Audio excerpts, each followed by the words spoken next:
Thank you, Sharon, for carving out a little bit of time in a very hectic day to have a chat about your experience caring for your mum. Who was she? What was she like? Oh gosh, Melissa, what a lovely opportunity. So Joyce Helen Williams, born Joyce Helen Smith, she was born in Scotland of a very young second wife, Constance Funnell, and a man who was a King's Guard. So by all accounts, he should have been of good standing.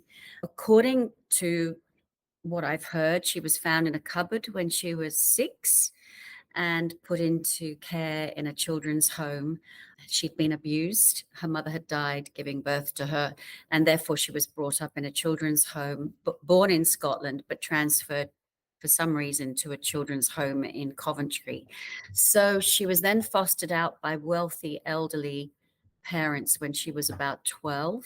So I've then got pictures of her in a big house riding a horse, but very elderly parents, Alice Turner, who I always called Old Granny. Not really a very nice term now, but back in the day it was acceptable. I think she was respected and safe, but not necessarily did she feel any great love. After school, she went back to be a nurse at the children's home she was brought up in. So she was a mother of the children's home she was brought up in. And the first weekend she went abroad to Spain, she met my father, and they married probably a year or so later, having only spent 10 weekends together from Coventry to London. So interesting, the setup of that start on the rest of her life. And then how she parented my sister and I and how she lived her life. But she was happy, complex, vivacious, intelligent. And when I look back, I can't really believe she was as amazing as she was, having had that start. Did she share that with you as you were growing up? Did she talk to you much about her childhood? A little. We got thrown small grabs, and I never really knew whether they were imaginary or whether they were true.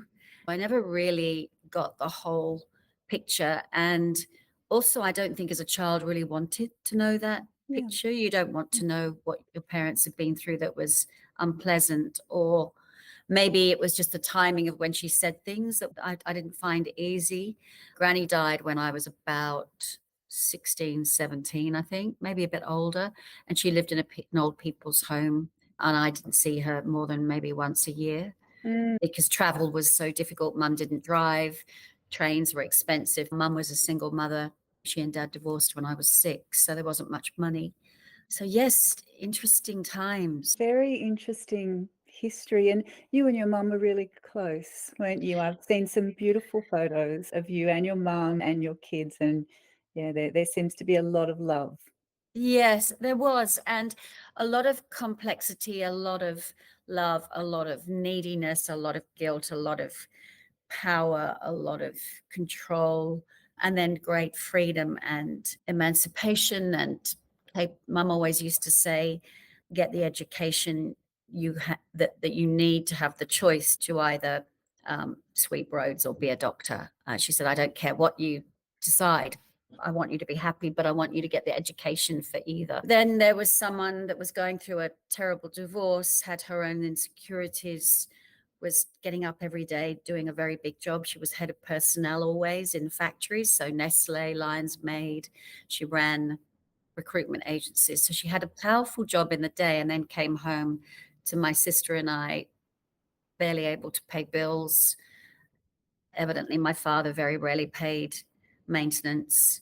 Having lived in a big house with mum and dad, and then when the divorce came through, we went into this tiny little maisonette. My children went back and looked at it and said they couldn't believe anybody actually lived there. So, appearances, mum was always very glamorous. The reality was hard and tough. We didn't have, for example, a television. We didn't have a telephone for a long time. She didn't drive, and a whole different that 70s, 80s existence in London with a single mum. And then dad used to pick us up in his Jags and take us to his boat for the day. I don't think a lot of people understand now how solitary a woman was, and how when a woman had children, the children were very much hers, not the couple's. As your mum got older, and I'm thinking about the last couple of years of her life, and I know you were both here in Australia, what were some of the things that were most important to her as she was getting older? Yeah. Mummy was complex. She had a little dog who she adored, who passed away, who became the focus and center of her life. She also loved me beyond anything and was hugely proud of me. That love showed itself in service, in her doing things for me, in her wanting to be with me. She did have a period of segregation from us over a misunderstanding that was perpetuated by a friendship group that she had at the time. And I think she was very sorry. We just kept loving her through all that for those couple of years where she wasn't really in touch with us. And we just kept loving her. And in the end, she came back. And then I think she probably realized what a nut she'd been. And we made up for it. I basically then decided to do quarterly holidays. Every 3 months, we'd go away and have a weekend. Rather than putting money into super, I put money into those and made sure that we probably did an awful lot of very spectacular things for Mm. about 2 years, where my 3 children and their partners and I and mum would go away and just have time for that whole weekend. And so we did lots of lovely things with her. And I think that last 5 years of her life, she would, up in heaven now, she'd say, yes, we did have a wonderful last 5 years. She was in pain. She had a lot of complicated health issues, but she had the great power, being a children's home veteran and a single mum, of being able to get people to do just what she wanted. People would fall in love with mum and go bend over backwards to help her. And I'm not suggesting that she didn't have all the health issues, but there were lots of people around helping her. And that was quite hard as a daughter, never knowing when she was really in trouble or whether I was needed, whether I was needed or whether I wasn't. We did do a lot for her, my children and I, and she had breast cancer in her last 5 years and got the all clear that was what was so terrible, in July 21. She got the all clear for breast cancer. And within 6 weeks, she looked a bit yellow, and we started going to appointments, and bone cancer was diagnosed, then liver cancer, and she died on October the 12th. So from July the 28th with the all clear of breast cancer to August the 28th, when we got diagnosed with bone cancer, she was gone September, October, 8 weeks, 10 weeks later. Mm. And she and I always knew we were on borrowed time. And I knew that's why we were doing these fabulous weekends. So we knew we were on borrowed time, but that last ending was so fast. And I knew about the bone cancer before she did. The doctors rang me and said, do you want us to tell her or not? And I said, no, tell her, let her know. And she turned to the doctor and said, oh gosh, okay. I picked her out of her little flat and took her to Manly, and she literally sat looking out at the sea. So we would get up at 6 a.m., watch the sunrise, and I could watch her face watching the ocean. And we'd have a cup of tea and a couple of donkey biscuits. And then we'd go on our day. Carer might turn up. People might come and visit, not many. She'd listen to me working. She might wave at my clients on the Zoom calls. And then I put a post up, which was unusual and took a bit of thinking. I put a post up on my LinkedIn and Instagram that we were looking for rainbows. We'd had some bad news. And then what happened was, because mum was at so many work things over the years and so proud of me, we had flowers turn up from all sorts of people. Every day, the flat became like a florist. It was actually really beautiful because it became like a celebration that last 8 weeks of her life. And she just got lots of love from Yeah. people that she may even only have met once. And that was lovely, Melissa, because the pictures I've got of her, and we've known each other quite a while now, and you'll remember all the photos of her. She was surrounded by flowers.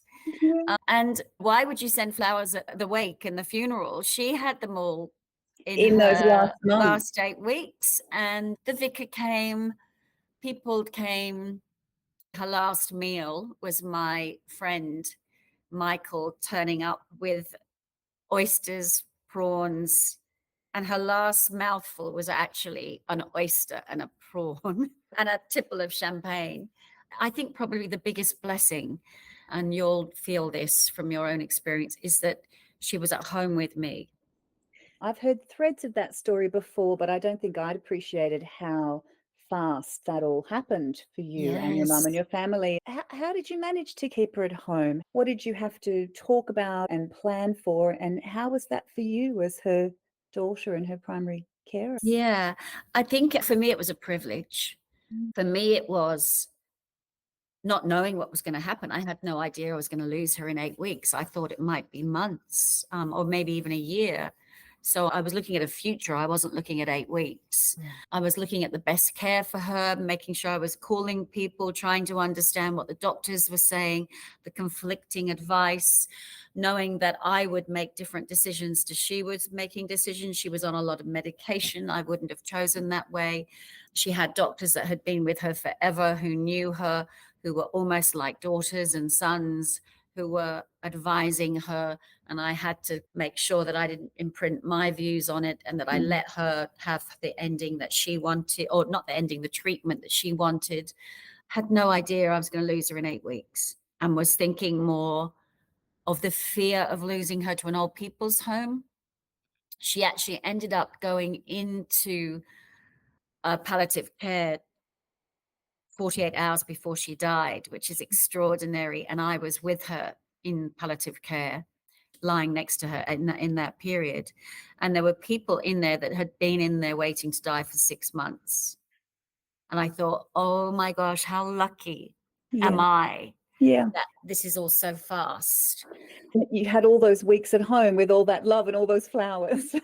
That's a In it, really beautiful outcome. I'm so happy that it worked out that way for all of you. yes, Melissa, what a privilege, what a joy, what a tragedy, what a nightmare. But she and I were together at the last minute, and my daughters came in. My son chose not to, respectfully, but my daughters came in on that last Tuesday at about 10 o'clock, 9 o'clock in the morning, and she died at 3. So they were beside her, stroking her.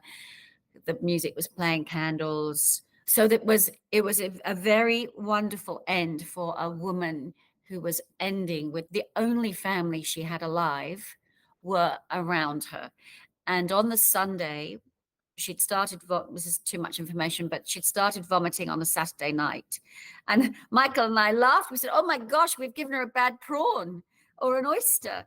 And one has to find humor in those moments. And in the morning, I called my sister-in-law, who's a nurse, my ex-sister-in-law, my beautiful friend, Sue.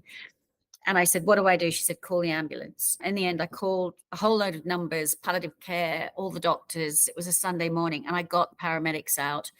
They basically stabilized her, put her on a drip, and said she probably needs to come into hospital now. And I said, I've actually got my children coming over for a barbecue and to see her all together. Could we please still have that? And then I'll call you tonight. And by some miracle, palliative care rang me, and they happened to be working that day. And a nurse came out, and she sat and talked to mum. Mum wasn't able to eat. We were able to have those last cuddles. And the palliative care nurse said, you're going to have to get used to the idea you're going to lose her to palliative care in the next 2 weeks. An hour later, in the next week, half an hour later, in the next few days. Then it was Sharon, because she stayed with us for about 4 hours. You need to let her go now. She needs to go to hospital now. So the paramedics came back at 6, 7 in the evening, picked her up, and she went to hospital.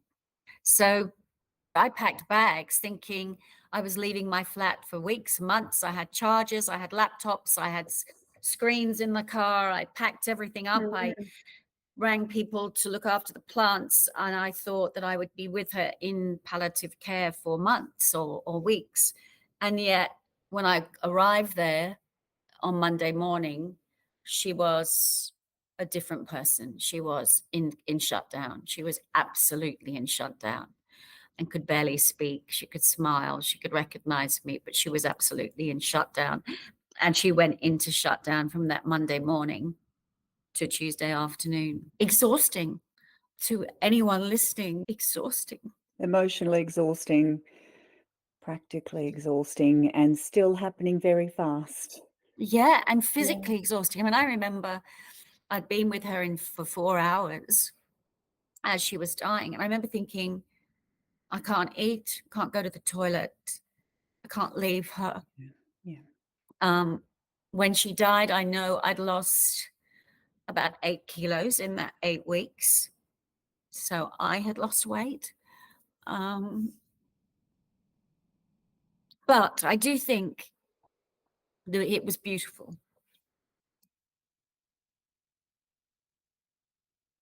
Mhm. Thank you for talking about that with such gentleness and such detail, because you've really painted a picture there of a very precious set of weeks and months. I'm grateful for that. They're not easy things to talk about, are they? No, they're not, and I think that, like, I was thinking about this conversation this morning, Melissa, and I was thinking to anybody out there, call Violet. I got you too late because, of course, it was the post I put out about It Mummy was. that That's how we you connected. you Yeah. answered me, and how magical. I think that ended up being 2.5 weeks before she died. And yet I feel like we were together for weeks before she died. And your lovely guide spoke to me, and I probably only actually had 3, 4 conversations in that time. And I don't know how they just knew what to ask, what to say. It seems so silly to be mourning or being upset about the death of your mother or father, because nature's cycle is that you will lose your parents. Save the grief for when someone, God forbid, loses a child. But I don't know that there is enough talk about grief. And I reckon I went into at least a 3-year depression after that. There's the anticipatory grief as you're caring for someone and you can see their health declining with all of the uncertainty that you talked about in terms of, I'm not sure how long this will be. This could be months, this could be years, but grief starts through that process. But then it's a very different kind of grief and loss after the person has died, isn't it? Yeah, it The is. shock and the reality of that, even when it is someone who is more elderly and is reaching the end of their life, they're key relationships, and it doesn't make it any less difficult. So I would suggest to anyone going through it or is about to go through it or has been through it to reach out for help. Yeah. I had no idea how to deal with death. And interestingly, 2.5 years later, I sat with my father as he died in London. Right. And again, the universe, thank you. What's the chances of me living in Australia and him living in London that I was actually with him? And my half brother, his eldest son, was next to him on the other side of his bed. So again, we had that beautiful opportunity to be with him. Now, I think that there's people listening that will go, what have you got to worry about? You were with them. There'll be people listening that weren't with their parents and had to go through terrible pain of losing someone that they weren't with at the time that they went, and the guilt associated with that and the heartache. So I do caveat that anyone listening, I did have the joy of being with my parents as they passed. But to those of you who haven't, forgive yourselves. I do believe all of our loved ones are in a better place. And you say by luck, but it sounds to me like there was careful, considered design too, which it's important to acknowledge in you, Sharon, in terms of how you went through that experience with your mum and your dad to be there for both of them. I don't think that is just luck.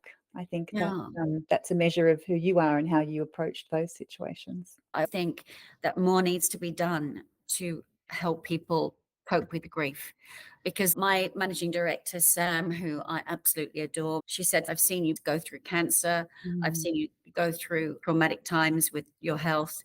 She said, when I was watching your mum and you, she said, that's when you were not available. The downside of running my company, going through that, the downside of caring for my children, the downside of my own health. I absolutely had to go into counseling. I absolutely had to get some help. I actually had to find myself again without my mum. In the work that we're doing, we think a lot about the frequency of the death of a loved one and the grief and loss. This is happening between 3,000 and 4,000 times every week, just across this little country. And I can't think of another life event that happens with that level of frequency that operates in such a void of support. We have incredibly sophisticated support systems and services for things that happen in life far less frequently than this one. Yes, So yes. I it's mean, look at childbirth, look at teenage, look at toddlerdom, look at marriage, look at divorce, look at menopause. But this is something that takes leaders and business people, and it takes people who are in pivotal places in our society out. It just literally decimates. I had the terrible news last week that one of my very much loved clients, whose son is at war and right at the front line, has lost his other son to a bike accident at home. And the other day, I sat next to a man and a wife. They'd lost their 18-year-old son to a skiing accident 3 years ago, and she still can't get out of bed. And then the next morning, I was talking to one of my girlfriends who is a perinatal psychologist, and she'd been in hospital that day when she'd heard the scream of one of her patients when the lady was told that a 35-week-old baby had died in utero. There was just 24 hours, not even 24 hours, of 3 stories of lives being changed. And the ongoing productivity and hit to Australia and our economy and the well-being of our families and our loved ones, I cannot support Violet enough in its quest to have more help and understanding, even with knowing what to say to someone who's just experienced grief. There's so much evidence around the impact on people in these caregiving roles. Think about the lost income, the missed career opportunities, the out-of-pocket expenses as you're going through that journey of caring for someone, and then the absenteeism, the presenteeism, the lost productivity when you're dealing with grief and loss. And that can be for an extended period of time after their death. Unfortunately, we've got a very meager 2 days of compassionate leave in the current system. So there's a lot of work to be done. And I'm thinking, Sharon, about everything you've talked about and the experience with your mum and also with your dad. We're facing an aging population. There will be millions of baby boomers who are caring for elderly parents today, or if they're not doing that today, they will be in the years ahead. And I just wondered if you had some words of wisdom. What would you want those people to know that might have helped you a couple of years back? Have the conversations with your loved ones as to how they want their end to be. Get the finances sorted. So that's easy, because it's quite cruel of parents to leave their children with not with that sorted. My mum had very little, so there was very little to sort out. But even what there was, it was just really hard. I, for example, have my children on every bill. They can ring the gas company, electricity company, and the gas electricity company will talk to them because they are on the holder. So one of my children's names is on Every everything. account. Yeah. So We call that SADMIN. It's that very sad and unavoidable administration that is so much a part of this. yes, so I've actually done that, and I've told them all, and they dismiss me, but they'd have no idea what it's going to be like when they get through to try and even to the banks, and the banks won't talk to them until probate comes, and probate is months and months, and meanwhile they've got to pay bills and they can't access Yeah, money. really difficult. Yeah. Um, And difficult for the businesses too. The businesses that are doing this work, of course, want a better experience for people as well. They can see the level of despair and the complexity in their yeah, customers. So I think we've got to think about this from both sides. But yes, absolutely. Conversations and wishes, money. And then, yes, understand that however difficult your parents are, and I did have a good understanding of this, which I'm thankful for, is however challenging they're, when they're gone, all of that will be forgotten. And all you'll remember is the love and the heartache. On the whole, when you lose someone dear to you, you remember the good times, not the bad. And you can't ever get that time back. So do slow down and make time for that. And I know I did. I know I wanted to salute and respect mum, however challenging she was. And let's face it, all parents are challenging and all children are challenging. and I'm sure as parents, we are too in Oh, our own yes, unique exactly. and perplexing ways. Exactly. Goodness me, nobody's perfect. Thank you for bringing warmth and light and such authenticity to a difficult topic. I'm really grateful for everything you've shared. I hope it helps somebody else. I hope anyone listening will know that we've had a conversation that was heartfelt and totally honest and open. And look, that's how raw it is. And if anyone out there can gain anything from our last 45 minutes, then isn't that what we're trying to do? Isn't that what this is about? Yeah, lovely. Thanks, Lovely. Sharon.